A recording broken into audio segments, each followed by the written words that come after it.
These pancakes are something else, I'll tell you. These pancakes are as large as my win in Puerto Rico last night. I must admit, the margin was just about as good.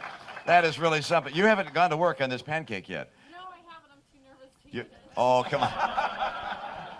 I'll help you out. Don't worry. You're kind to be here so bright and early this morning and to welcome me, and I appreciate the willingness to. Oh, Charlie Parker's. How many years you been here? 1991. A good amount of people barricaded right next to Charlie Parker's, waiting for Governor Romney to come back out here and maybe shake some more hands. However, they do have a vehicle pulled up. Looks like they're getting ready to rush the governor into the vehicle and on to his next campaign stop. So uncertain if we're going to have more face-to-face time with the governor here at Charlie Parker's for the crowd waiting outside. And I'm also waiting to talk with State Senator Sam McCann about what his thoughts are of the governor making a stop here into the capital city, and also his message of limited government, lower taxes for businesses, with State Senator Sam McCann being a small business owner as well, and the importance of having a message to go up against the current administration. And State Senator Sam McCann is here outside. Also inside, we have Mayor Mike Houston, former Mayor Karen Acera. I saw Representative Rich Brower. You heard from State Senator Dan Rutherford, the campaign chair for Mitt Romney. Also, Congressman Aaron Schock as well, who is endorsing Governor Mitt Romney for the presidential bid. So let's see if we can come up and join this interviewing process with State Senator Sam McCann. I think we are starting to wake up. I mean, that's the great thing about what's going on today in Illinois, is I do believe that we are starting to wake up. I think that this silent majority that many of us talk about being, we are tired of being silent. We realize that our views are this concept of getting back to the principles and the values that made us great and returning to that. That's not going to happen by osmosis. We got to get up out of the barca lounger, stop screaming at the television set, and get engaged. That's what I did a couple of years ago when I decided to run, and that's why you have so many people out here this morning. And again, once we have people get fed up and say enough is enough and demand better, we will get better. But we just have not seen enough folks demand better up until this point. But again, I do believe it is changing, and it's changing for the better. President Obama really motivated a young generation 4 years ago when he ran for office. There are a lot of young faces out here. What do you think that says about what Governor Romney is doing and how much momentum he's gaining among that crowd? I think obviously you want to have folks from all across the spectrum, all age groups, all socioeconomic backgrounds.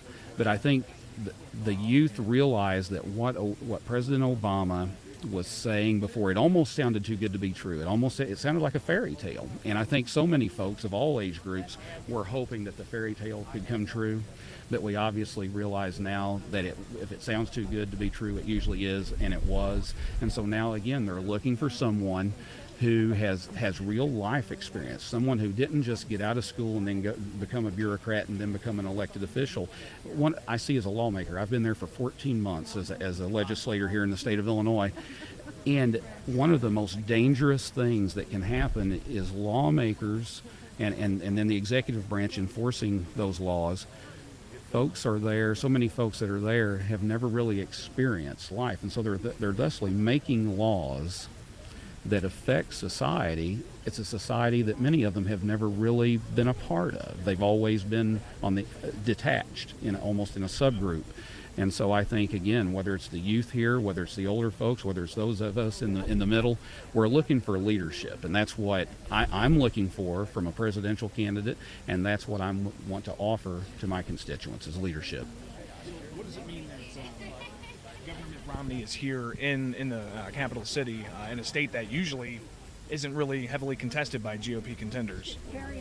What does it mean as far as, well, I think he obviously cares enough about us to come here. He knows that he is in a contested race, and I mean, and any good candidate knows that you don't quit fighting. You always have to work like you're 10 points behind. That's the only way that you're going to stay ahead. And anyone who's ever run a successful campaign knows that. And if you've run an unsuccessful campaign, you probably know it after it's too late. So I think Governor Romney is here doing what good candidates do, and he's out here looking to look us in the eye and ask us for a vote. What are your thoughts on some of the criticism about not challenging his opponent, Rick Santorum's delegates? Is this just party politics, internal party politics, or what are your thoughts about that? Right now, one of the biggest problems that we face in Illinois, the Illinois Republican Party, as well as I think the National Republican Party, is we suffer from an affliction, and that affliction is called cannibalism. We seem to really want to tear each other apart, and I think we need to look for leaders within the Republican Party, and we need to get leaders in our government that can do something. They need to lead by building people up and by bringing people together rather than dividing them.